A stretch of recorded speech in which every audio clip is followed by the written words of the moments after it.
Hello, my name is Cheryl Blaylock, and I'm proud to say that I have been a lamplighter since 1982. In the time of the COVID-19 shutdown, we cannot get together to do shows or sing-alongs or any of those fun in-person events that we're so used to. However, today we have for you a virtual Too Much Happiness, which is both a show and a fun fundraiser. Now, here to join me is my co-host and the chair of our gala committee, Mr. Jonathan Spencer. Hi, Jonathan.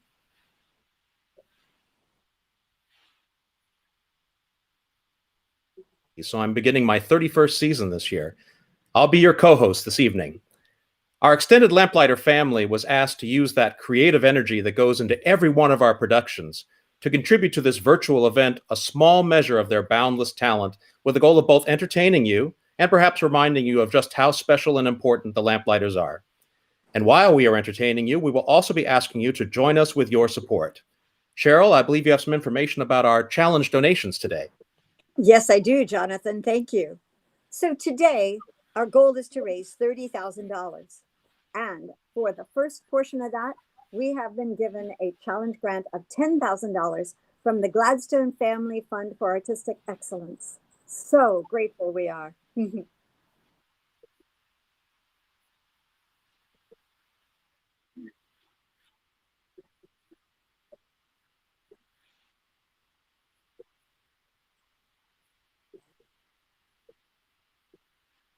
Hello, and welcome to the Gallery of Mysteriously Moving Pictures. Thank you for turning into this fundraiser. If you'd like to help with the lampstick, we would love for you to contribute to our GoFundMe. You can see it scroll at the bottom of your screen. We welcome you to donate whatever you feel the Lamplighters are worth to you today. You can also call the phone number that should be on the bottom of your screen. Please, we do ask you to donate, or we shall perish in inconceivable agonies. Is that correct? Before we even started today, we raised $6,000, and for that we'd like to especially thank our first earners who gave over this week: John Smith, Jennifer Kiernan, and Sam Rabinowitz. Hear, hear. And now, Rose Fraser will tune in to tell you about social media. Thanks, Ronan and Nick. I'm Rose, and I've been a lamplighter since 2006. In this time of isolation, it's more important than ever for us to keep in touch with our audience, and that's what I'm here to tell you how to do today.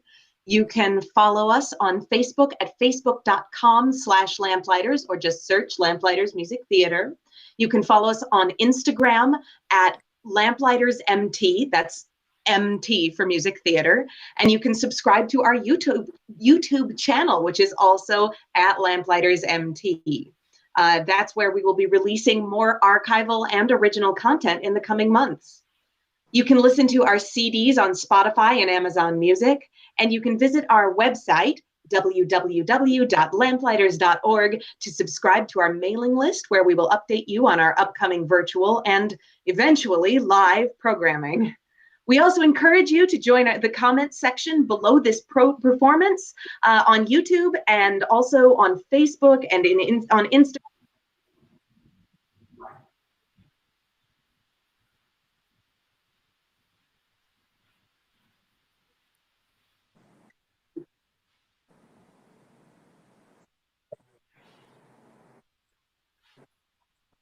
Started that in the Second World War, the director Frank Capra was asked to create a series of documentaries called Why We Fight.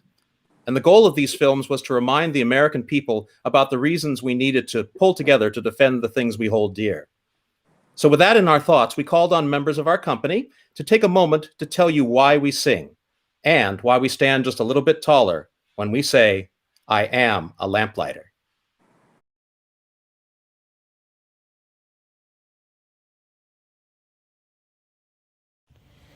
Hi, I'm Jane Irwin. My favorite thing in the world is storytelling and the power of a story to transform lives.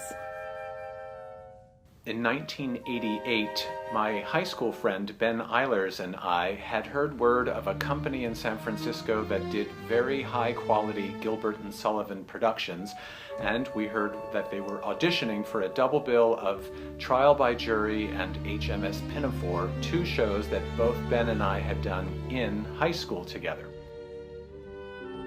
My name is Carrie Ann Roscoe. and I became a lamplighter in 2006 when I sang the role of Julie in Showboat.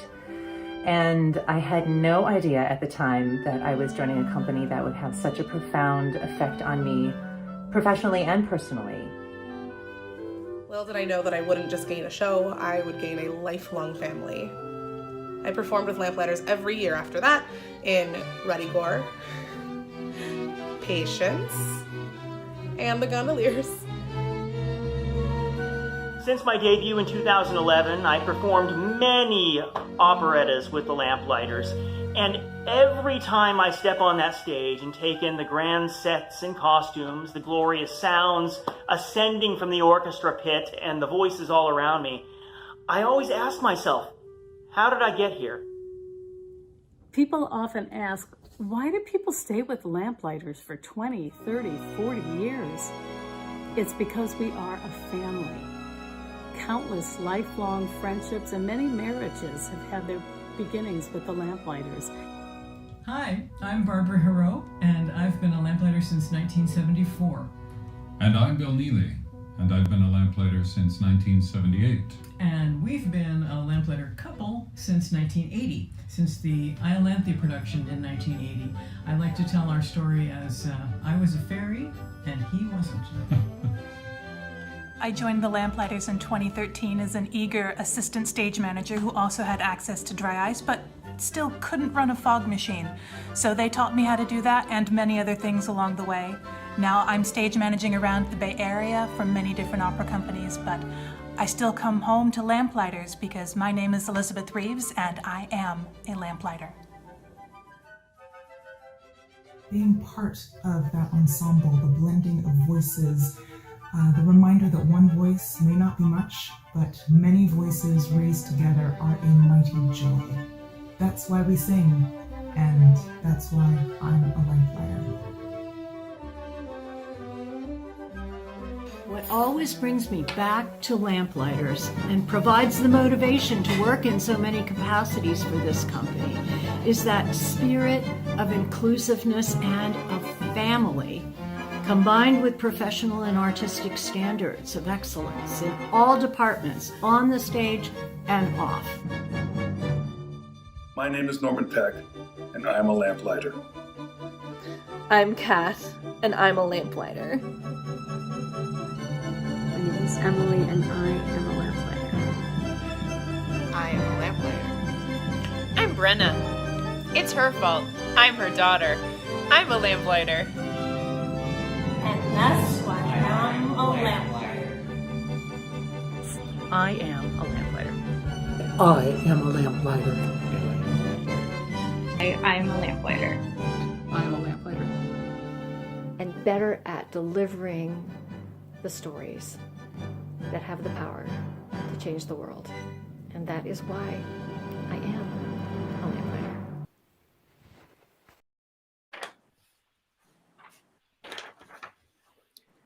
Hello, everybody.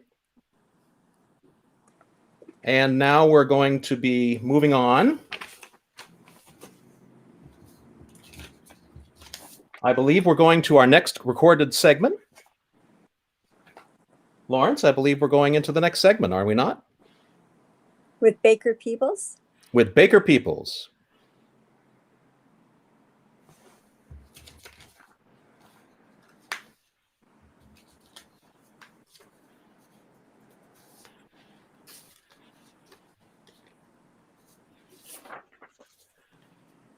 Nothing could possibly be more satisfactory. We're new to Our first live performance today features Amy Foote and Matthew Holmes Linder. Now, the two of them are married, and Matt is going to be accompanying Amy on his guitar in their own living room. Matt actually has an 8-string guitar, which is called a Brahms guitar, that's like the composer, which has an extended range at the both high and low ends so that it can better play piano transcriptions. Matt has made his own transcription of the song, Kind Sir, You Cannot Have the Heart, from the end of the first act of The Gondoliers. At this point, Marco and Giuseppe have just married their childhood sweethearts, Janetta and Tessa, when Don Alhambra comes in and announces that one of them is really the king of Barataria and he must leave Venice immediately to assume his duties. Ladies are not admitted, not at present. Ginetta goes up to Don Alhambra and pleads with him, saying basically, but you can't do this to us. Love and marriage go together like a horse and carriage. Or in Gilbert's words, woman's heart is one with woman's hand. Here are Amy Foote and Matthew Holmes Linder.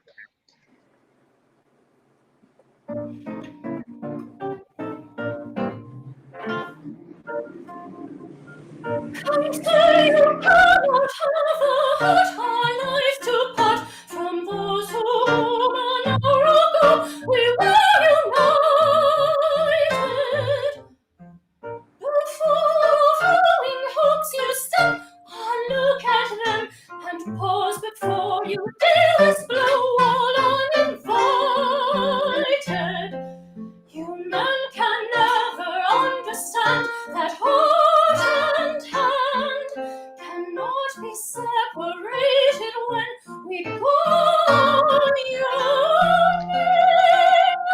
You say you've only women's eyes to idolize, and only women's hearts, poor men, to set you burning.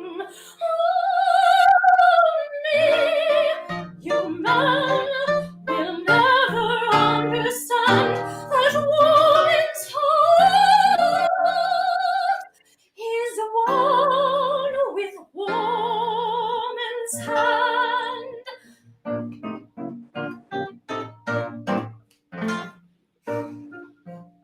Some kind of charm you seem to find in womankind, some source of unexplained delight, unless you're jesting. But what attracts you, I cannot guess. To me, a woman's face is quite uninteresting.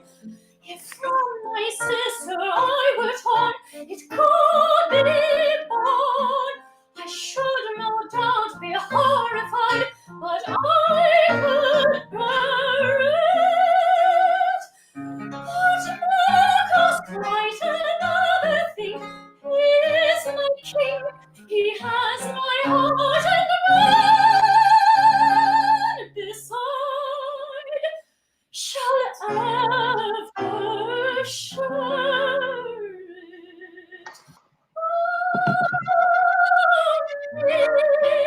You man will never understand that woman's heart is one with woman's hand.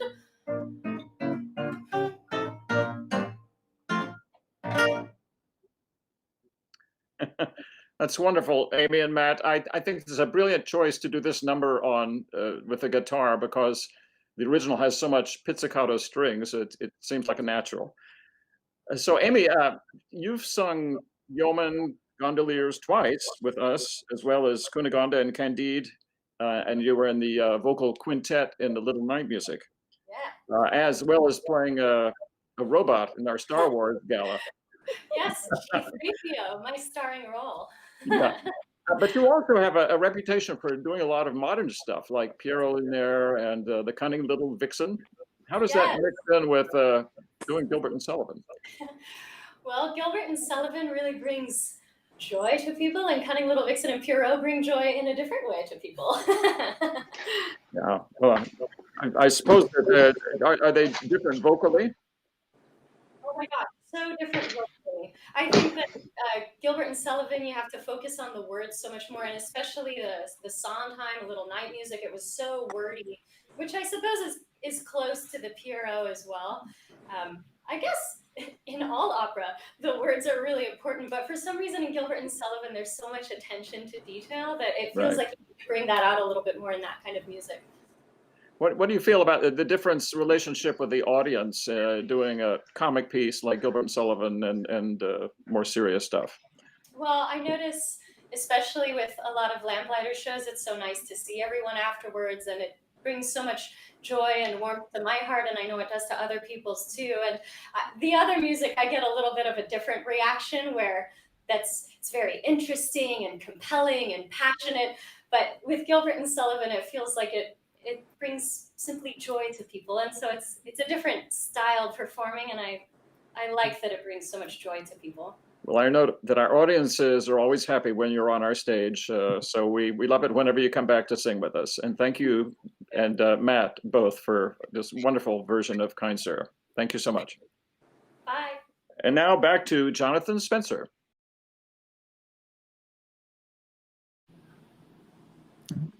Thank you so much, Baker. That was really special. And now for our first social media update. Rose, what are people saying out there? Our little social media maids have been hard at work relaying their comments to me, and I've got a couple to read out. From Baird Knuckles, we've got, "Oh, I feel like I'm back at summer scenes with Baker telling us about what's going to happen in the next scene." And yes,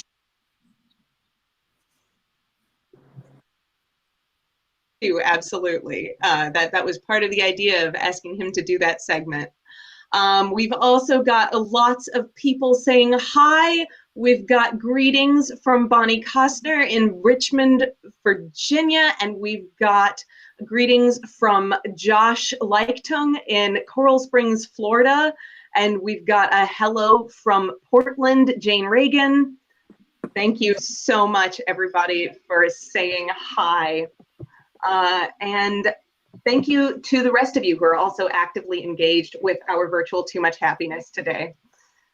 We love hearing from our audience because we want to grow with our community. To keep actively engaging with us, you can follow us on Facebook at facebook.com/Lamplighters, follow us on Instagram at LamplightersMT, subscribe to our YouTube channel at LamplightersMT, listen to our CDs on Spotify and Amazon Music, visit our website at www.lamplighters.org to subscribe to our mailing list, where we will update you on our upcoming programming.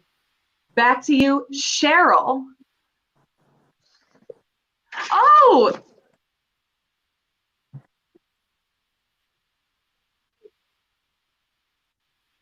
No, it's Jonathan.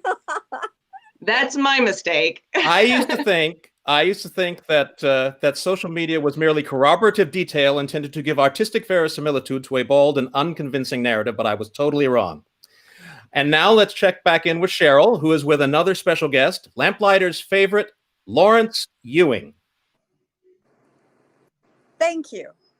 I am pleased to introduce our reigning Patterman, Mr. Lawrence Ewing, who is not only a fantastic performer, but happens to be the vice chair of our board of trustees. So Lawrence, hello, how are you?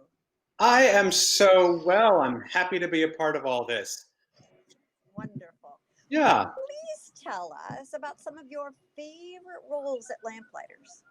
Some of my favorite roles. Well, there's a fire engine that's about to go past my door here, just so you know. It's very good timing. Ah, yes. The fire department is as excited about this as I am. Favorite roles, really, the Patter roles are for sure dear old friends of mine and have been for many years. I'd say that the ones that stand out the most for me, just personally, include Robin, Oakapple, Sir Joseph Porter, Coco, Bunthorne, Lord Chancellor, and naturally the Major General, all of whom I've had the chance to play several times. And it's really been very meaningful for me to develop those kinds of friendships with each and every one of those characters. And I'm always sad when they go away, but always happy when they reappear several years later and we get to play again. And it's a joy to us to get to watch you change and evolve and grow each one of those. And yes. So what have you got to introduce for us right now? Well, my understanding is that we have a special treat today from a company member named Dan Galpin, who has written his own version of a very popular Patter song from the Pirates of Penzance, the modern Major General Patter song. He is going to sing thankfully, he's asked no one else to sing them. He has created and will perform his own verses of the modern Major General song, and he calls it, "I am the very model of a modern social distancer." Enjoy.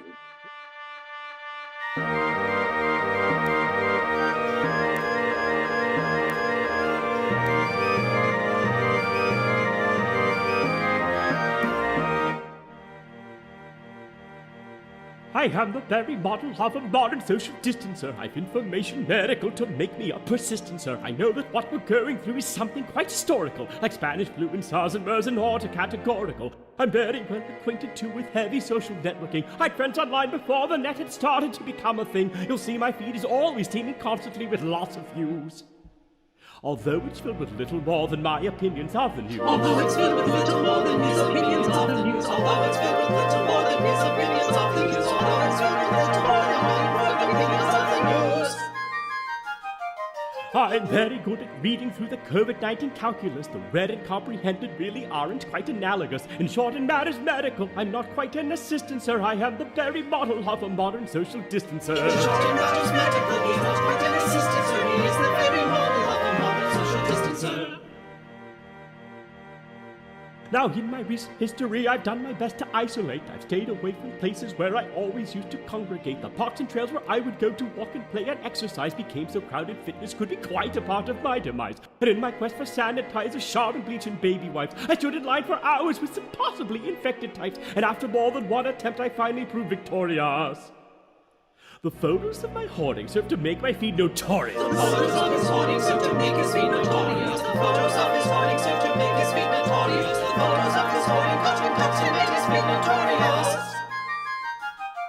I'm fortunate my office job or from my home I can perform. Pajamas are my new exciting go-to daily uniform. I rarely need to shower now to be a coexistencer. I am the very model of a modern social distancer. He rarely needs to shower now to be a coexistencer. He is the very model of a modern social distancer. In fact, when I know what is meant by cytokines and chloroquine, when I have drunk through half my stash of vodka, scotch, beer, wine, and gin, when all my nights are spent up binging pointless streaming media and checking facts of daily briefings using Wikipedia, when I have learnt what I can learn of epidemiology while being mostly ignorant of this disease pathology, in short, when I am all consumed by internet and media. You'll say at least I'm distancing in style from this tragedy. You'll say at least he's distancing in style from this tragedy. You'll say at least he's distancing in style from this tragedy. You'll say his distancing is tragic in the midst of this tragedy. For I'm cooking beans and baking bread from my pandemic pantry and getting takeout when I find that isn't satisfactory. But still I know I'm fortunate to be such a persistencer. I am the very model of a modern social distancer. He's fortunate to be such a persistencer. He is the very model of a modern social distancer.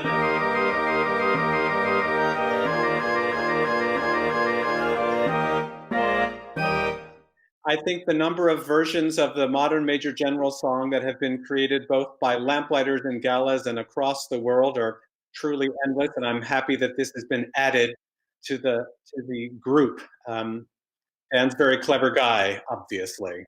And as a board member, I just want to give a special shout out to each and every one of you that is here in support of Lamplighters. You know from experience, hopefully, that this is an extraordinarily meaningful opportunity for all of the actors, all of the technical, all of the directorial staff, everyone involved with putting these things on just has a marvelous time and enjoys it so much and gets so much from it. And of course, we would not be able to do any of it without you. So without you, there's no us. And please stay well during these odd times. Absolutely agree with that. And now I would like to hand it off to Jonathan Spencer again. A few weeks back, we were delighted to receive the following video created by Lamplighters Sonia Garayev and Michael Grammer, a mini gala, if you will.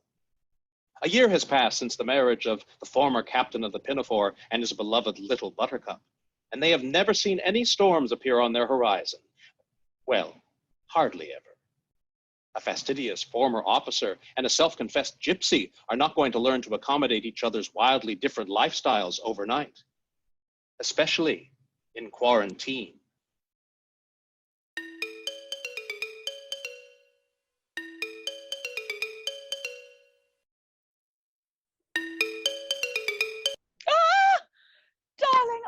so glad you called. I miss you so. Ah, little Buttercup, still on board? That is quite right, little one. And yes, I miss you as well. Madame Little Buttercup, I am calling today because... Not another word until you know.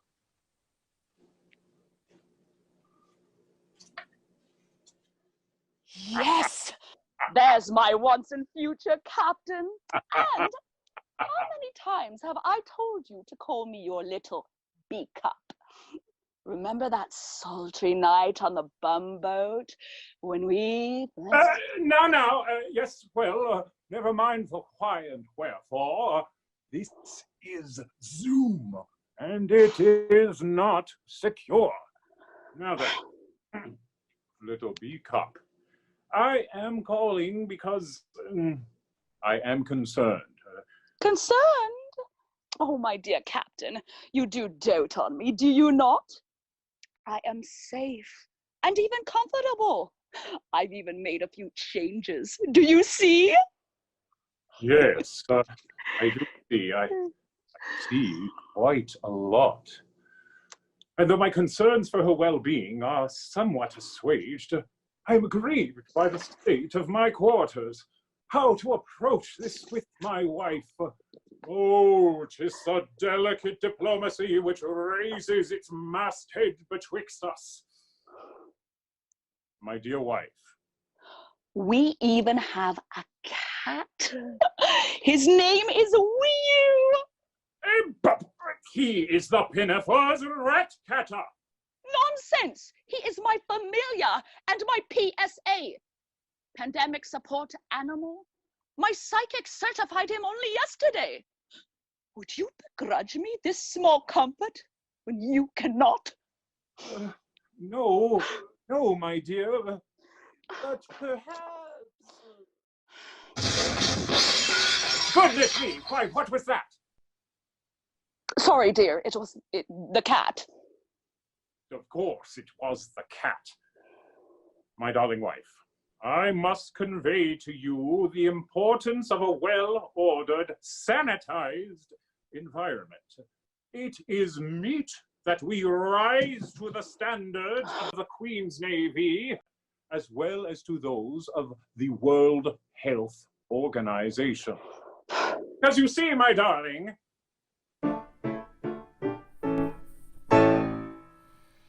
things are seldom really clean. Let me show you what I mean.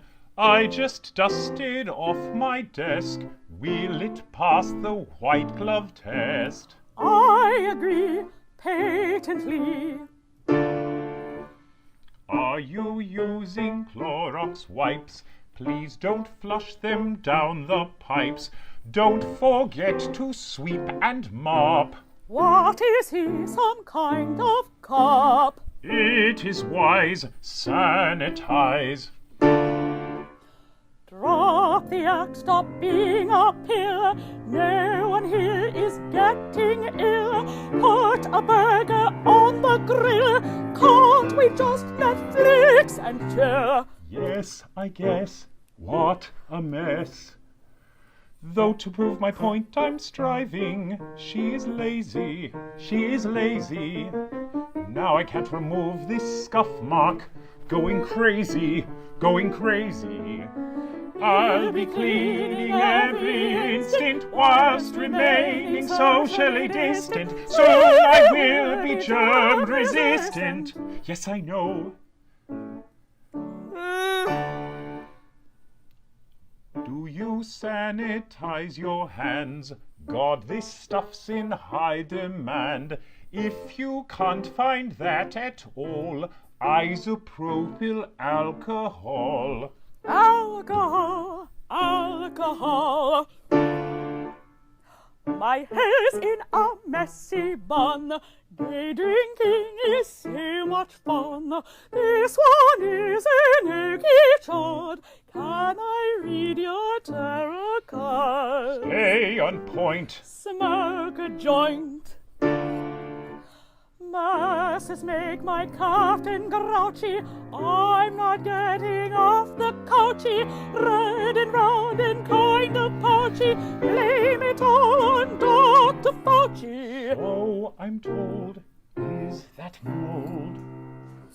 My suggestion she's rejected. She's deflecting. She's deflecting. I'll just keep on disinfecting. Disinfecting. Disinfecting. I'll be cleaning every instant whilst remaining socially distant. Everything is germ resistant. I hope so.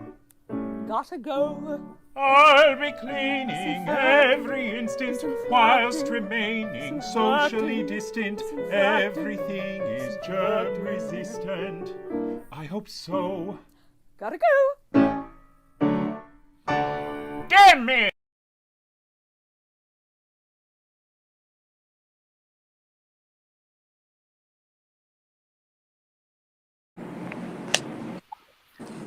Well, that's the situation aboard the Pinafore. Now let's check in with the pirate ship. Ronan and Nick. Very seldom, Green. Oh, I have you know I bathed less than 2 months ago. Aye, when we went swimming for Frederick's birthday. Anyway, thanks to our viewers so far, we have earned $10,940, which, if my calculations are correct, means that we have met the Gladstone Family Challenge Grant. And, this just in, we've been offered another anonymous challenge grant of $5,000. So keep that treasure coming in. Right, if you'd like to add to that bounteous sum, go fund me at the phone number you can call. It'll be found at the bottom of the screen right here. Right there. Now, we'd like to thank a few specific donors that have come in the past few minutes. Norman Peck and Alan and Joyce Phipps. And even better news so far, no one has called and said they cannot help us due to being an orphan. All right, Jonathan, what do we have next? Earlier this week, Cheryl sat down virtually with former artistic director Rick Williams about his own Lamplighter origin story.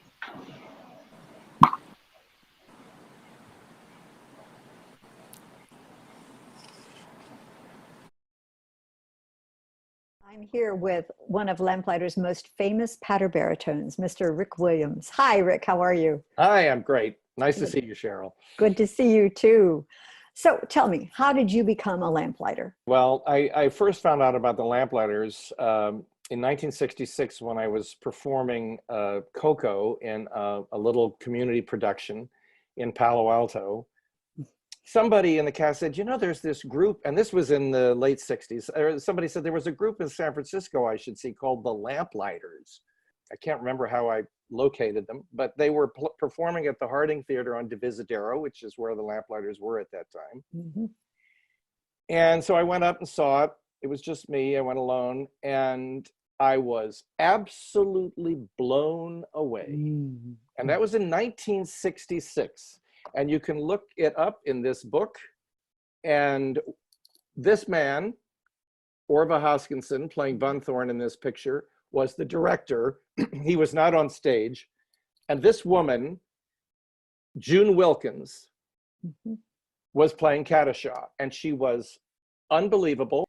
John Vlahos played Pish Tush, our beloved and greatly mourned John Vlahos, the president perform in my life.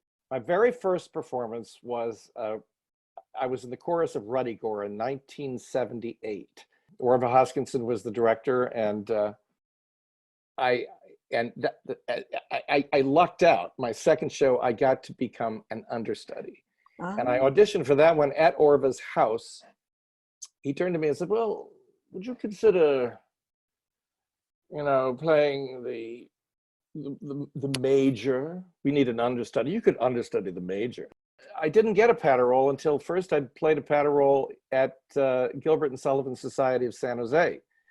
And Orva came to see the show. And that show was Iolanthe. I played the Lord Chancellor. And then the next show that I played at the Lamplighters was Iolanthe as the Lord Chancellor. So tell me, what's your favorite role? My favorite patter roll has to be Jack Point. I mean, you know, this question gets asked to me a lot, and because it's more than just a patter roll. It's a real roll. And Yeoman is more than just a Gilbert and Sullivan operetta. It's a great work of art, in my opinion. People say it's a comma tragedy, but it's not a comma tragedy. It's a tragedy. Now, all of us who play Jack Point get into an argument about this with people who play Fairfax. It's a patter baritone tenor thing. And you should, if you ask Baker Peoples, he will tell you, no, it's all about Fairfax and how he wins the girl from this loser, Jack Point. Second or third time I was playing it on the stage at Presentation High School, and my young daughter was in the balcony. But when I collapsed at the end and went down on the stage, you know, the way Jack Point does, I could hear this little cry from the audience, Daddy! And it all worked out. I survived. Yes. So let's cut to the video and watch you do that. Okay.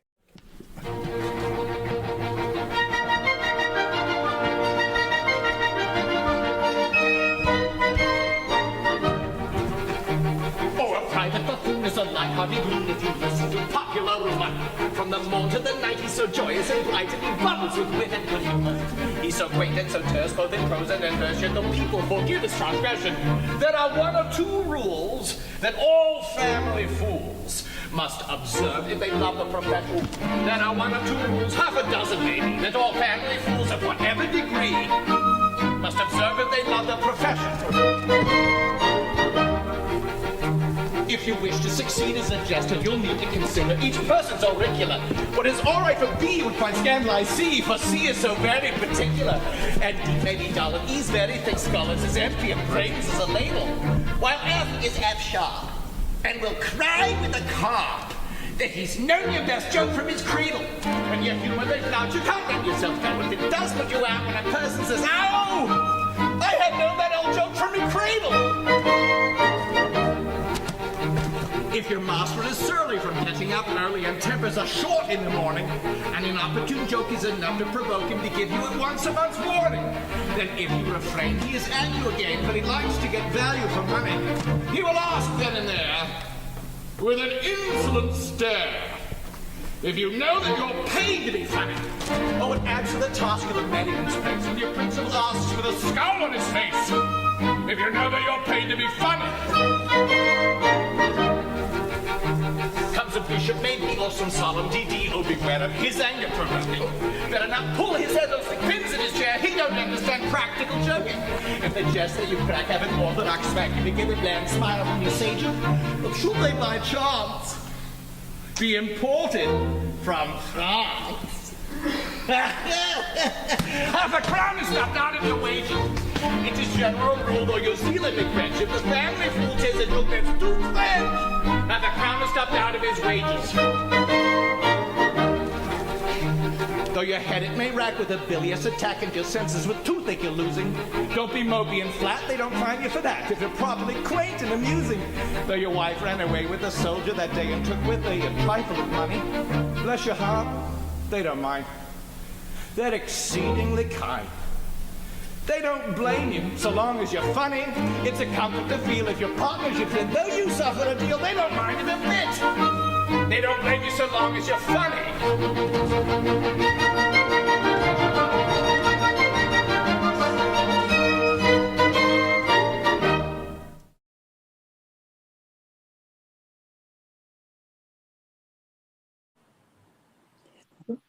What a joy that is. What a wealth of talent we have. Isn't that right, Rose? That is right, Cheryl. We're getting highs from Texas, Palm Springs, Seattle, the Bronx, Brooklyn, Fremont, the Netherlands, North Carolina, Oxnard, and Boston, to name a few.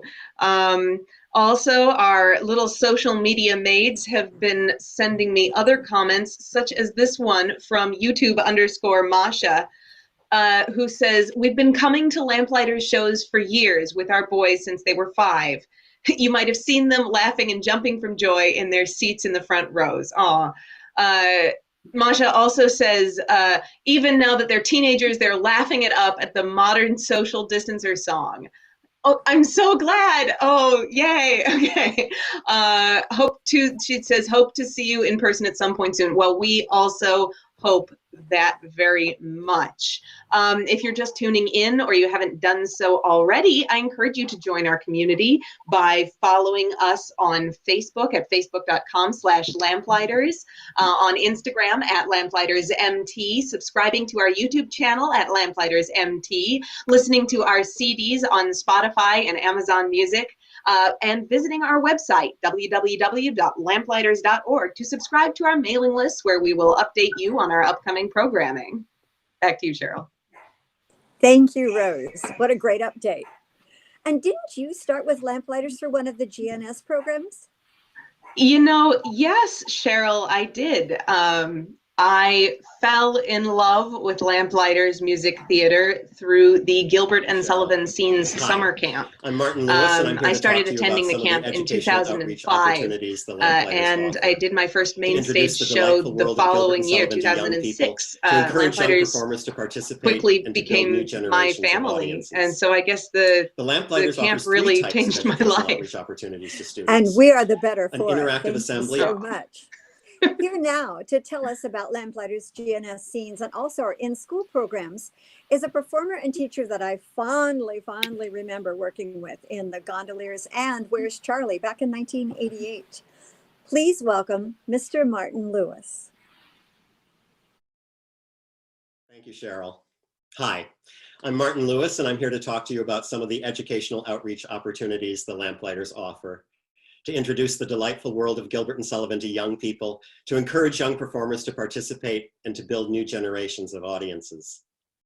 The Lamplighters offers 3 types of educational outreach opportunities to students: an interactive assembly of HMS Pinafore, a mini residency of Pinafore or Pirates, and a summer scenes program at the San Francisco Conservatory Pre-College Division. I saw my first Lamplighters show in 1986 and was lucky to become a performer on stage in 1988, where I met many of the people who are here today. I ended up teaching in a community that has a strong history with Gilbert and Sullivan and the Lamplighters, Piedmont. At Wildwood Elementary School, 4th graders have participated in the Lamplighters mini residency program since 2015. Children gain an appreciation of the music, acting, the stagecraft, even the sets and the costumes. Here are some examples of students' reactions to these different aspects. It comes out in their letters of appreciation to the teaching artists and production team. Dear Ms. Ashworth, I must compliment your lovely voice. I had never heard anything like it. I love how you stay in character as well as stay happy no matter what. I think that my favorite thing about you is how you are kind of the boss of 25 10-year-olds, and yet you are not a crazy control freak. Dear Mr. Peoples, I really enjoyed the music, especially Buttercup's second song. I think it must have been hard learning these songs on the piano. I know it must have taken a long time because I've been working on the Pink Panther for 3 weeks. Dear Mrs. Anderson, without you, the play would not even be close to good because the costumes are like one of the most important things. Because if a character is talking without a costume, then you don't really know the time period or the setting without knowing what they're wearing. A firefighter would wear firefighter clothes and gear. Without it, you wouldn't know what they're doing. Well, I know that what I'm doing here today is to encourage you to continue to support the educational outreach programs of the Lamplighters, to encourage young performers to participate and to build new generations of audiences. A huge thank you to Martin Lewis and to all teachers who bring music and singing into their classrooms. Our next video is a duet from The Sorcerer, Oh Love, True Love. This little gem, buried in the middle of the first act finale, is a wonderful illustration that a well-balanced production of Gilbert and Sullivan offers more than just clever rhymes and hilarious situations. There are also moments of pure charm, stillness, poetry, and pure beauty. Aline and Alexis have just been betrothed, and they are totally in love. Alexis wants the whole world to be aware of the glorious principle that in marriage alone is to be found the panacea for every ill. In fact, he has even hired a sorcerer to spike the teapot with a love potion so that everybody at the celebration will be as happy as he and Aline are. In this duet, Gilbert uses the metaphor of love as harvest, a rich harvest of gladness, peace-bearing tillage, great garner of bliss. Here now, a cappella, magically singing of togetherness across the distance from Sacramento to San Jose, are Lindsay Roush and Robert Van.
What a poignant, beautiful duet from Robert Van and Lindsay Roush. Thank you so much for sharing that with us. On Thursday, I had the great pleasure of speaking with Dr. Ron Ormland. He is a longtime fan, an audience member, and now a participant with us. Let's speak with him now and hear in his inimitable words how that came about. He's an Englishman, for his fight of temptations to belong to other nations. He remains an Englishman. He remains an Englishman. I'd like to introduce one of our favorite patrons and audience members who actually comes on stage with us quite a few times, Mr. Ron Ormland. Hi, Ron. How are you? I'm okay. How are you? Good morning. Good morning. It's great to see you. So how did you first find and join Lamplighters, if you will? Oh, dear. This goes back to circa 1976. I first came out to the Bay Area as a postdoc at NASA. And I saw that this group called Lamplighters was doing the Fledermaus way out in the avenues at a high school. So I went out there. It was a wonderful performance.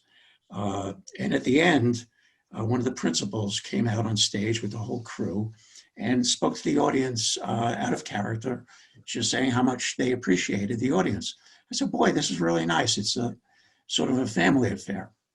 And then there was an absence of about 20 to 30 years. The Lamplighters performed the Mikado, which we caught. I think Chris Ulazak was Coco, and he was incredible in that role. He was able to leap in the air and click his heels. which impressed me to no end. I can't do that if I'm just standing up.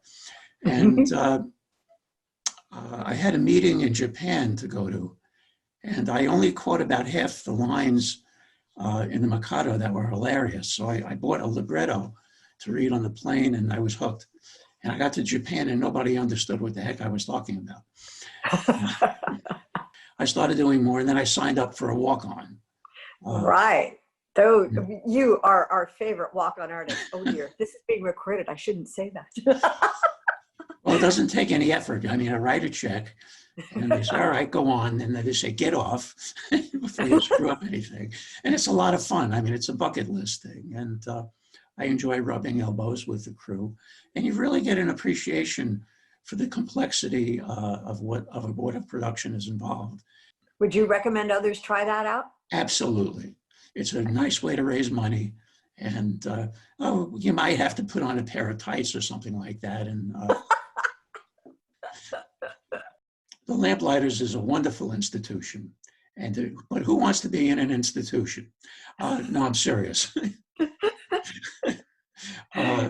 The pitch would be, we need to keep this alive. These are very difficult times. The Lamplighters, like many other theatrical groups, is trying to find its way and keep the wheels turning financially. So I encourage you to open your checkbooks, make a donation, keep them going so they'll be here when this all settles down. And for donors at the $100,000 level, you get this coffee cup. This coffee cup with Lamplighters and a skull and crossbones. You can play pirate. We'll even throw in a pirate flag. And at the $300,000 level, we give you a free cup of coffee to go. I mean, we're desperate. Thank you so much, Ron. A It was pleasure. fabulous talking with you, Dr. Ron. In 2017, we presented a gala called Patterday Night Live, parodying the iconic late-night show Saturday Night Live. And while we were writing it, we were wrestling with how to satirize the musical guests that are such a large part of the show's mythos. And someone suggested that we don't make fun of it at all, but create a beautiful musical moment. 4 Lamplighters rose to the occasion and formed an a cappella vocal group called Tone Definite. So here now in virtual 4-part harmony are Rose Frazier, Kristen Tansey, Kelly Powers, and Bridget McGuire Colton, performing an arrangement by Robbie Stafford of Gilbert and Sullivan's I Have a Song to Sing-O.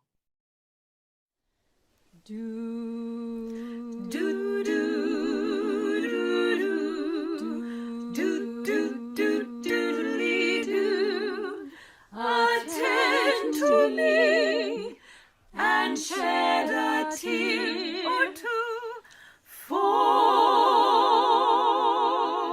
I have a song to sing. Oh, sing me your song. Oh, it is sung to the moon by a lovelorn who fled from the mocking throng. It's the song of a merry man moping mum, whose soul was sad and whose glance was glum, who sipped no sop and who craved no crumb as he sighed for the love of a lady. I have a song to sing. Oh, sing me your song. Oh, it is sung with the ring of the songs made sing, who love with a love lifelong. It's the song of a merry maid, peerly proud, who loved a lord and who loved a love. At the moan of the merry man moping mum, whose soul was sad and whose glance was glum, who sipped no sop and who craved no rum as he sighed for the love of a lady. I have a song to sing. Oh, sing me your song. Oh,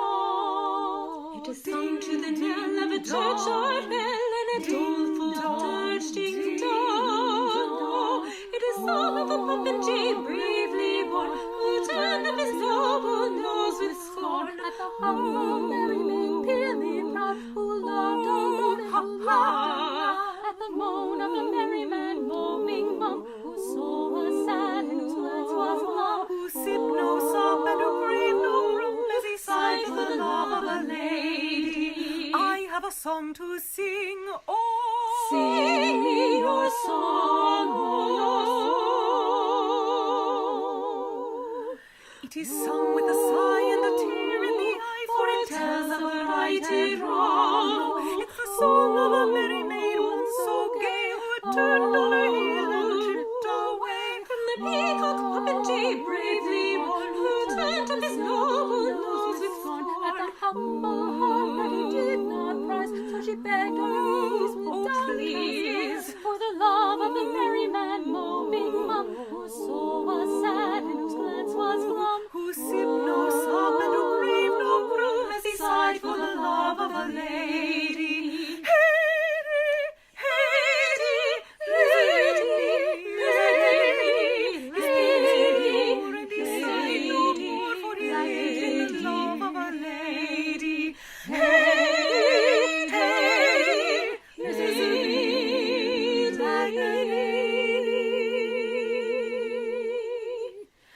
His pains were o'er, and he sighed no more, for he lived in the love of a lady.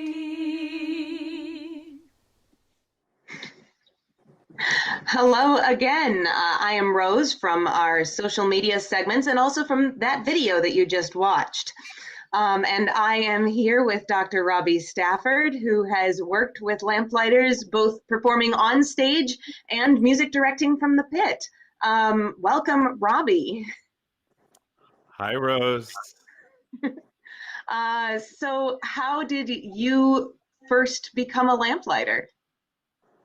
11 years ago in 2009, I auditioned for Mount Ararat in Iolanthe. Oh, I seem to remember that production. Yes, I think I was in that one. Yeah. Well, so you were kind enough to arrange this quartet in the first place. Jonathan talked a little bit about that, but how did that work for you to begin with? Well, initially I was co-directing the gala with Monroe, and Jonathan was talking about needing an arrangement for the female a cappella group, and I sort of casually mentioned that I had done a fair amount of vocal quartet arranging myself in high school. So he gave me a shot. Well, I'm so glad that he did. I think it's just a beautiful arrangement and it's a joy to sing. Thank you so much. And thank you also for conducting and us from afar as we put together a virtual a cappella group. It was certainly an adventure.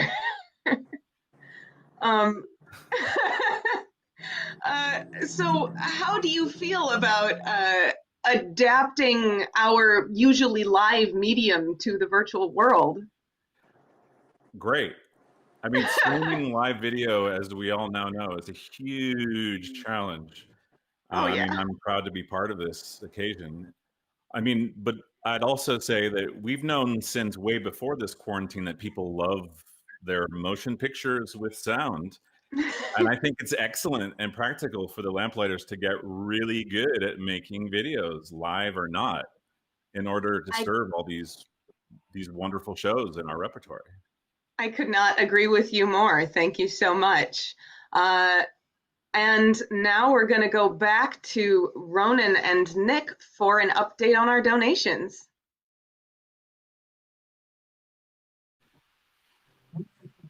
Truly, the Lamplighters make such fine art. Though but a part of true high art, we hope our efforts will have their due effect. And they have. We've received $30,000 so far. Our unbounded thanks to Gus Manning, Martin Lewis, Steve and Pam Auerbach, Kathy and David Brottermarkle, and all the rest of our recent donors, true patrons of the arts. Please consider supporting us further by GoFundMe or by phone. And back to you, Cheryl. Oh, thank you so much for your donations. They go toward fundamental expenses and support the team that is virtually providing the GNS Scenes program this summer and online shows and content until we can meet again in the theater. We don't really know quite when that will be, but we hope to keep you entertained in the meantime. Lamplighters is best known, of course, for Gilbert and Sullivan, but we also perform other classic operettas and musicals. Here is a clip coming up of Julie's song, Bill, from Kern and Hammerstein's Showboat, sung by our own Carrie Ann Roscoe. Let's go to the video.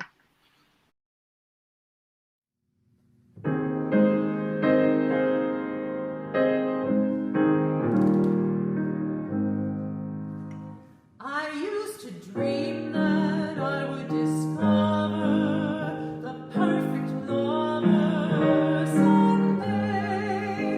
I know I'd recognize him if ever he came round my way.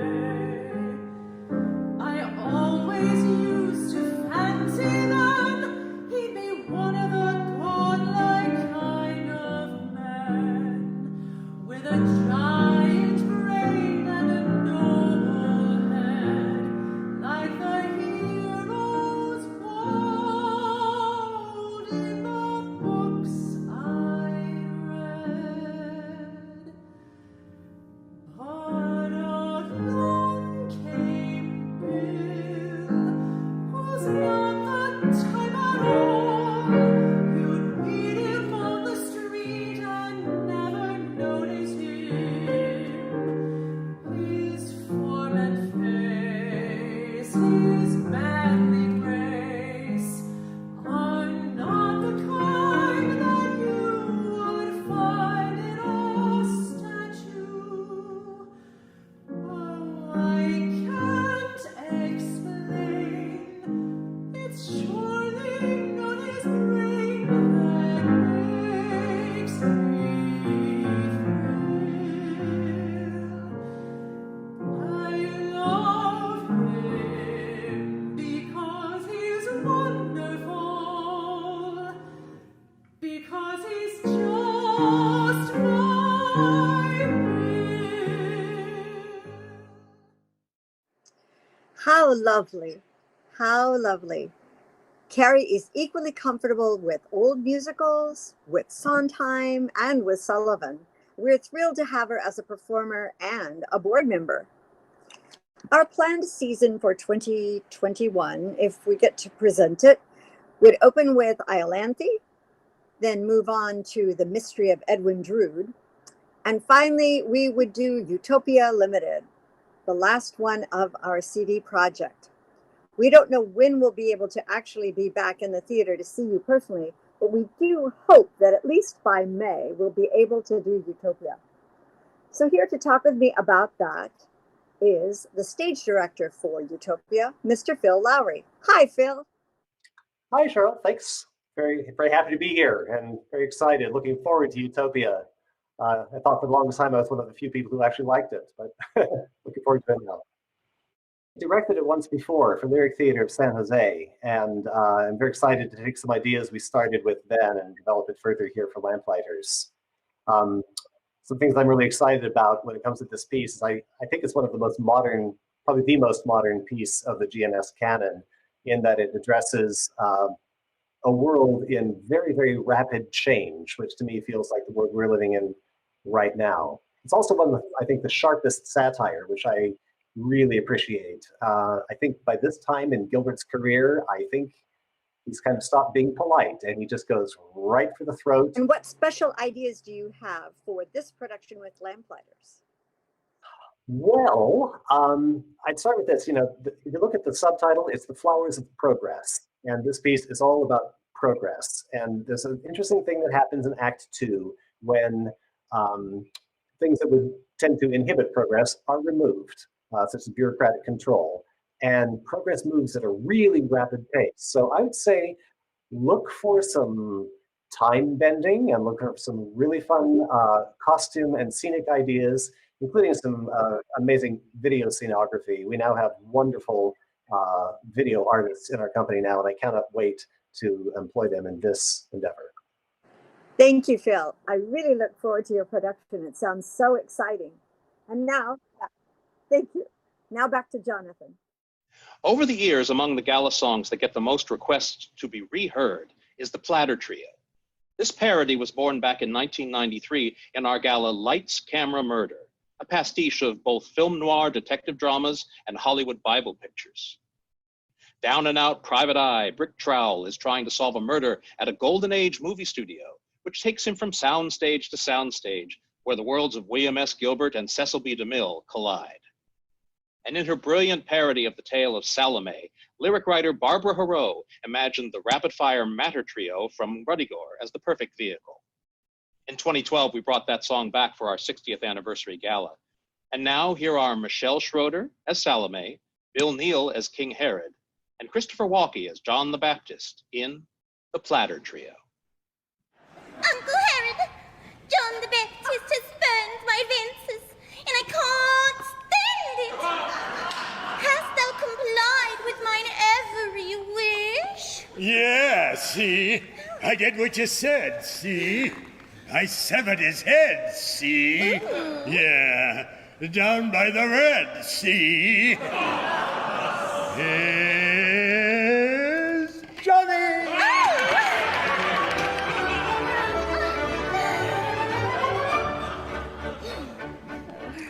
My eyes are fully open to my awful situation, but I should have known it, Herod hated insubordination. I should never have expounded on his lack of moral senses, but I hadn't quite expected these appalling consequences. Baptizing the faithful at the river Jordan's water, when along the Princess Salome it led me to the slaughter. Now I rue the day her father and Herodias begat her. When I wouldn't give my love, she had my head up on a platter. Yes, his head is on a platter. Yes, his head is on a platter. Yes, his head is on a platter. Yes, his head is on a platter. Yes, my head is on a platter. Yes, his head is on a platter. So his head is on a platter, platter, platter, platter, platter. If I were not a little wild and generally horny, I would never do a dance of seven veils. That's pretty corny. But my Uncle Herod likes it, and I'd kind of like to tease him because he'll give me anything I want as long as I can please him. And this Harry Prophet ticked me off by spending my advances. Now he knows I'd rather cut him off than offer second chances. So perhaps he learned his lesson and will smile at me and flatter me. But hey, what does it matter now? His head is on a platter. Yes, his head is on a platter. Yes, my head is on a platter. Yes, his head is on a platter. Yes, my head is on a platter. So his head is on a platter. Yes, his head is on a platter. Yes, his head is on a platter, platter, platter, platter, platter. Before I heard the voice of that one crying in the wilderness, I was a happy monarch, reigning peacefully, but I digress. I'm married to my brother's wife before his aunt's a criminal. And then, okay, there's Salome and fantasy subliminal. I've got a midlife crisis and I don't know how to handle, and I have an awful feeling that there's gonna be a scandal. This particularly rapid, unintelligible pattern doesn't mean a lot to him because his head is on a platter. Yes, his head is on a platter. Yes, his head is on a platter. Yes, his head is on a platter. Yes, his head is on a platter. This particularly rapid, unintelligible pattern doesn't mean a lot to him because his head is on a platter. This particularly rapid, unintelligible pattern doesn't mean a lot to him because his head is on a platter, platter, platter, platter, platter, platter, platter, platter, platter, platter, platter.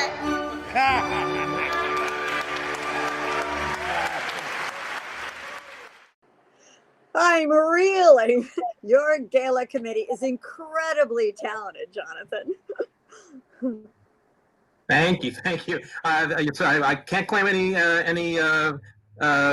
ownership of that particular song. It was before my time on the committee, but I was a great enjoyer of that number. Yes. Now we have something a little special for you. One of the messages we've been trying to communicate today and in the past few weeks is the sense of community in the Lamplighters. And when this event was being planned, we talked about several songs that capture that feeling for us as a theater company and a family. And in the end, there was only one choice. So now, from their homes to yours, with a lot of help from our video editor, Lawrence Dillon, and music coordinator, Robbie Stafford, here are Baker Peoples and the Lamplighters Virtual Chorus singing our anthem.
That really is our anthem. Thank you, Jonathan, so much for spearheading that project.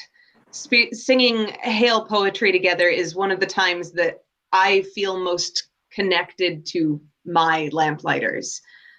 And you, the audience, can stay connected with us by following us on Facebook at facebook.com/Lamplighters, following us on Instagram at LamplightersMT, subscribing to our YouTube channel at LamplightersMT, listening to our CDs on Spotify and Amazon Music, visiting our website at www.lamplighters.org, and subscribing to our mailing list where we will update you on our upcoming programming.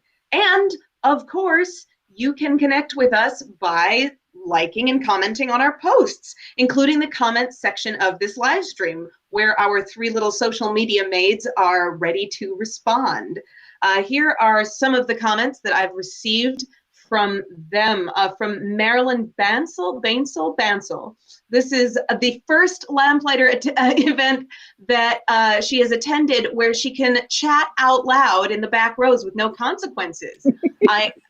And a positive upside. I like it. We've also got a sweet one from Carrie Hoffman. She says, living so far away, I haven't seen my sister sing for years. I love this. Go Kelly! Kelly was in our quartet. That's great. She says, you're all so awesome, with lots of little heart eye faces. Yes. We've also got a lot of people who are really excited for Utopia, which is great. So am I. Thank you so much. And back to you, Jonathan. Thanks, Rose. That's really terrific. You know, I've heard some names from some folks that I haven't seen in a long time. I would like to wish Josh Leichting a wonderful wave from California to the Midwest, as I've really enjoyed his Pirate King in the past years. And I'm very glad to see he's still connected to us. That's just so much fun. That's what's so much fun about this event, is getting a chance to reach out and talk to so many people we haven't had a chance to see personally. And now we have this different layer. Exactly. And also, I'd like to say that some of the talent that has been brought forth on this event has been beyond belief. We just started this with a wing and a prayer, as most events of this type are. And so many things came in, so many volunteers, so many talented people bringing their expertise, and also just a little bit of their technical talent in a brand new environment like this, where we are dealing with the ether. We're dealing with the ether, and we're dealing with people in their homes creating their own mini studios and creating this great events. There's those 2 of them right there. And now I think we're just about ready to move on to the next segment. We're going to hand it over to Cheryl for a discussion with Baker about how he became a lamplighter. Hi, Baker. Hi, Cheryl. Lots of people like to say that you're the through story in Lamplighters, and I'd just love to hear, how did you come to Lamplighters in the first place? Well, a couple years after college, that was in 1974, I moved to the Bay Area. And one of my best friends from back home in Fort Worth, Texas, said to look up her aunt and uncle. They'd be good for a dinner. So I got here and I called Ed and Margie Jones, and they invited me over. And at dinner, it came out that they were longtime Lamplighters patrons. I didn't know what that meant, but they said it was the Gilbert and Sullivan Company, and I should audition for them. So I filed that away somewhere in my brain and forgot about it for a few months. And then 5 months later, a fortune cookie changed my life. I was going out to a Chinese restaurant with a friend. We were both 24 and kind of talking about what we we're going to do with the rest of our lives. And I said, I thought I wanted to sing on stage. I said, I've never actually been on stage. I've done a lot of singing, but never been on stage, but I thought I'd like to do that. And so we had our dinner and the fortune cookies came around. I opened mine up. Let me back up a little bit. I said I'd never been on the stage. And my problem, I thought, was not so much a lack of ability as a lack of ambition. So we had our meal and the fortune cookie came. I opened mine up and it says, your problem lies not so much in a lack of ability as in a lack of ambition. My exact words verbatim. Wow. Well, this kind of floored me. I thought, well, the universe is giving me a message. So I called the Lamplighters and the San Francisco Opera Chorus the next day, and I got auditions, which strangely enough were coming up in about a week for each of them. And I got to my audition, and Orva was playing for them, and he liked my singing, and he asked about my stage experience, and I said, "Well, you just saw it," meaning none. So he said, "Well, I don't think I can give you a role, but I'd love to have you in the chorus, and why don't we have you understudy Rafe so I can see how you take stage direction." So that's how I got into Lamplighters, and we started January 2nd probably, and I felt like I just found a home. It was just a wonderful group of people, smart, brilliant, great on stage, and really friendly and helpful to me.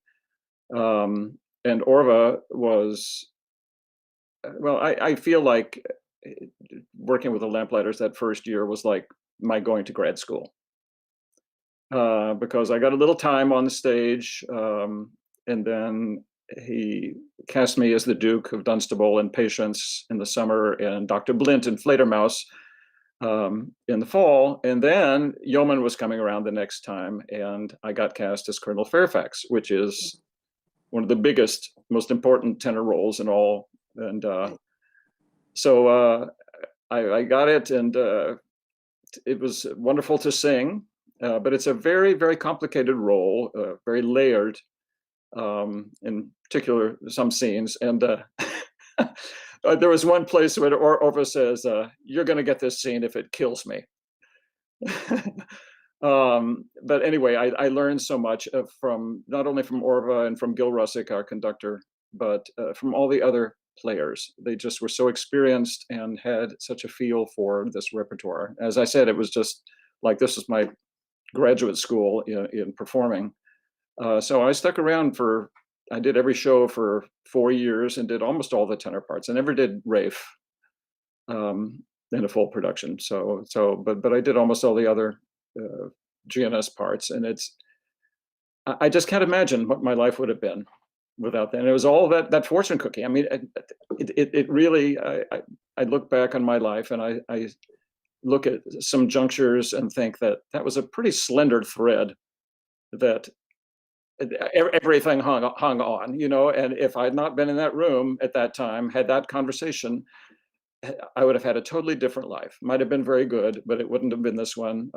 I met my wife in that first show, Ellen Kerrigan. She was Josephine, and I was in the chorus. It was the story of Pinafore all over. Lowly chorister pines for the lead soprano. Well,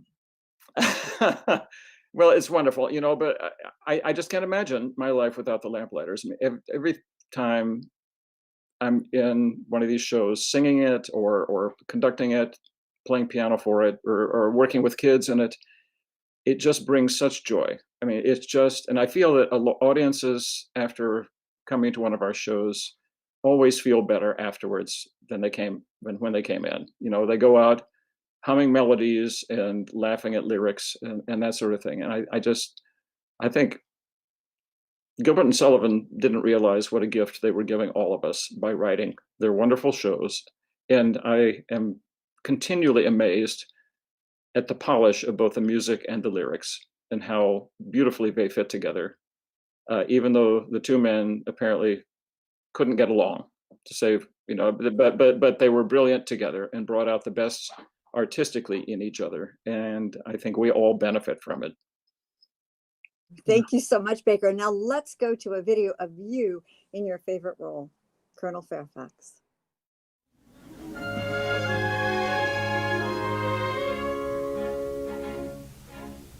Is life a boon? If so, it must befall, that death, whene'er he call, must call too soon. Though fourscore years he give, yet one would pray to live another moon. What kind of plaint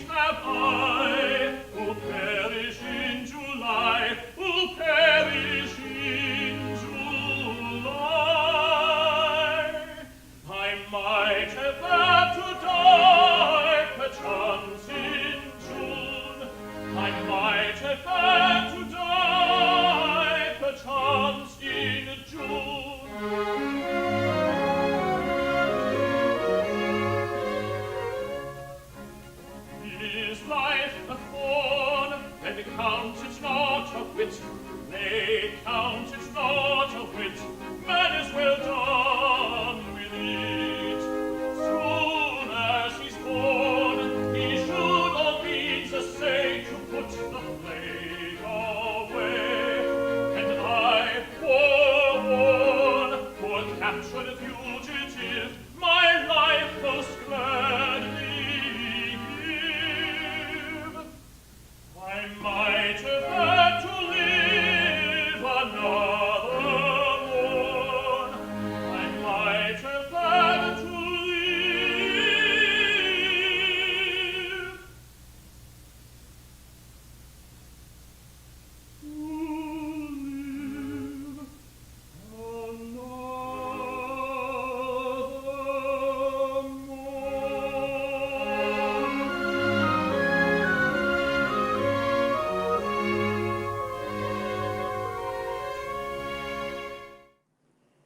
The extremely talented Jennifer Ashworth appears to have become bored during her time in seclusion. However, it has sparked much creativity. Here is her riff on a Mikado classic now called The Three Little Gens. Three little maids from school are we, pert as a schoolgirl well can be, filled to the brim with girlish glee. Three little maids from school, everything is a source of fun. Nobody's safe, for we care for none. Life is a joke that's just begun. Three little maids from school. Three little maids who all unwary come from a lady's seminary, free from his genius tutelary. Three little maids from school. Three little maids from school. One little maid is a bride, yum yum. Two little maids in attendance come. Three little maids is a total sum. Three little maids from school. From three little maids take one away. Two little maids remain and they won't have to wait very long, they say. Three little maids from school. Three little maids who all unwary come from a lady's seminary, free from his genius tutelary. Three little maids from school. Three little maids from school. That is hilarious and joyous. Thank you. Here with me now from Alameda are Lamplighter soprano Jennifer Ashworth and baritone and board member Chris Uzelak. Chris, how did you and Jennifer meet? Well, so when I first moved here right out of college to San Francisco, it was 2003, and my first show was, I believe, the 2004 Mikado. And I was just in the chorus. It was my first show with Lamplighters, and Jennifer was playing Yum Yum. And that was the first time we met. And, you know, a few years later, we got to be friends and we got together. Fantastic. And Jennifer, how and when did you become a Lamplighter? Well, back in 2001, Lamplighters put on a little night music, and I auditioned, and I got to be one of the Liebeslieder. I actually auditioned for the Mikado that was in, I think, 2000, and I didn't get in. But I came back, and this time they said, yes, you've got a high E flat. Let's do something with that. And I just want everybody to know that I got into the first Mikado I auditioned for, so. Hey! Oh, wait a minute. Show off. But, but she never did chorus. Oh, okay. Thank you, Cheryl. You're and welcome, then darling. a true Sopranos joy. stick together. A true joy is that at the next time the Lamplighters did a little night music, I got to do it again. Yeah, but the Liebeslieder is kind of like the chorus, so I was kind of the chorus in that too. No, you were. Take it. So, can you share something that you've both been working on creatively during the seclusion? Painting our new house and unpacking. But also when we got this place, it came with a pre-built chicken coop, and got some chicks. And this is one of our chickens. Her name is Stormy. Oh, yeah, she's 6 weeks old as of last Wednesday, and she is the chillest of all the chickens. She will just sit in your hand forever. But if you go up and down, you can see her wings flap. Oh, beautiful! Yeah, she's about half grown, I'd say. Yeah. And he actually, the a cappella video that you watched of Three Little Jennies, I made some videos for the San Francisco Opera Guild, and she made a cameo in that. She was very softly cheeping in the background. So do you think she would be in a cameo for us with you if you did something right now? It's a very high rate, though, so we're going to have to put her back. Oh, your little box. We do have something else, but it requires both of my hands. I'm going to play clarinet for you. Oh, I know. I've heard something fabulous. So tell me, what are you going to do for us? So we've got a duet. It's called "A Kiss at the End of the Rainbow." It's from the movie A Mighty Wind. The words and music by Michael McKean and Annette O'Toole. It was nominated for an Oscar, and this is absolutely one of my favorite movie songs of all time. And we've two parts. We've got me as a pianist, and Jennifer's going to play the little mandolin solo on her clarinet. And this is a special song because Chris's sister Lizzie was married in the fall, and we recorded this song. We learned this song for her and her husband. So thank you. How fabulous. I'm waiting with bated breath. All right.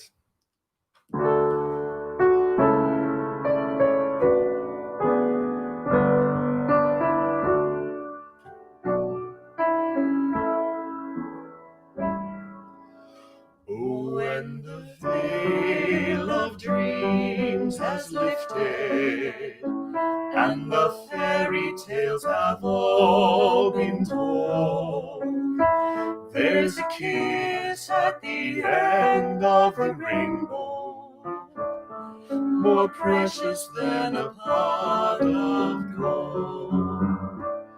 In tales of ancient glory, every knight and maiden fair shall be joined when the quest is over, and a kiss is the oath that they swear. And when the veil of dreams has lifted and the fairy tales have all been told, there's a kiss at the end of the rainbow, more precious than a pot of gold. My sweet, my dear, my darling, you're so far away from me. Though an ocean of tears divides us, let the bridge of our love span the sea.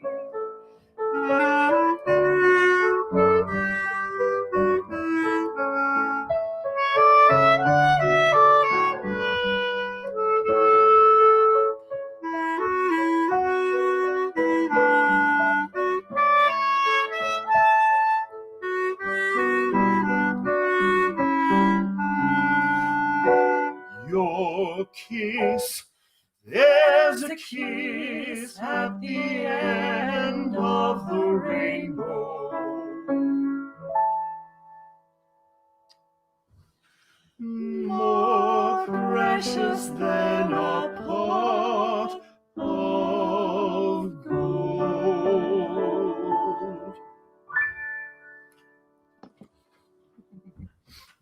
Bye.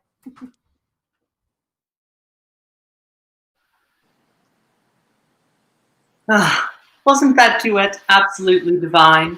You'd be the expert.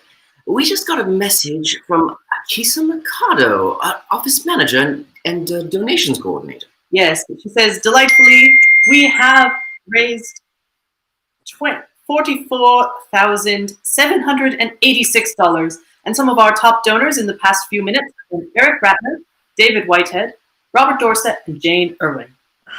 I get it, wahoo!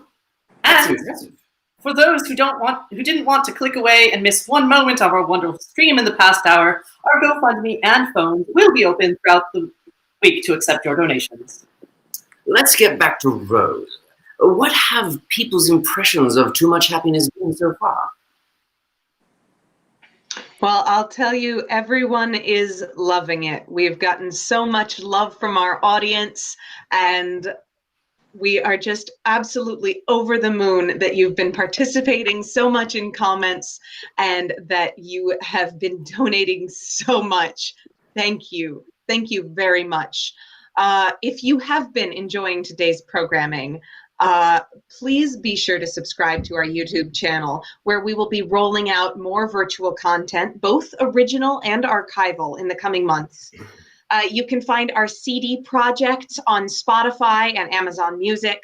And of course, for updates from our company, visit www.lamplighters.org and subscribe to our mailing list. And be sure to follow us on Facebook, say it with me now, at facebook.com/lamplighters and Instagram at lamplightersmt. On behalf of the Virtual Too Much Happiness production team, I'd like to thank our three little social media maids, Abby Green, Jen Kiernan, and Luana Zapata. Especially, I would like to thank Jen for spending her birthday with us. Happy birthday, Jen. And on behalf of the Lamplighters Social Media Committee, I'd like to thank all of you for helping to keep the lamps lit. And I'll see you online. Back to you. We cannot thank you enough for participating in our show today. I'm trying not to be teary right now. Both those of you who have spoken and made music and those who have watched and donated, you are why we sing. When we get to the very end of the show, listen to the credits, because over the credits, you can hear the phenomenal chorus that we are so famous for, and a very special version of one of the choruses from Utopia that had new words adapted from Shakespeare, and I think you will enjoy it very much. Now, very special and heartfelt thanks to those who've worked in the backstage area on this show, starting with our Streamcast director, Mr. Lawrence Dillon. Thank you so much, Lawrence. Hi, Cheryl. Am my audio working? Hi, everybody out there in internet land. Wow, this has been a real challenge. I apologize for all the technical difficulties. I have to do everything and punch all these buttons. But enough of that. What I really want to do is come over here and say goodbye to my picture by clicking this. And these are all the people backstage. I have a real bad echo in my ear, so it's hard to talk. But we want to thank Kristen and Nicholas. Oh my God, he was the technical god to make all this stuff going to YouTube possible. Abby, Joanne, Kisa, Elizabeth, and Luana. So thank you very much. All right, now I've got to get Jonathan ready to say goodnight. Here we go, Jonathan.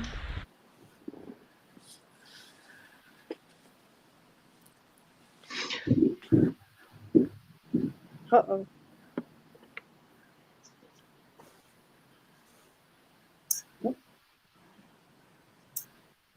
Jonathan. I would like to invite Jonathan back in, my co-host, because he has some very, very special words. Oh, all right. We want so much to say thank you and to just share with you how much the spirit of this has been for us and how much theater means to us. And to remind you all, in the words of our queen, the good Queen Elizabeth, that we all will be together again. We all will meet again. We will all be in the theater again. Thank you so much, and good night with all my heart.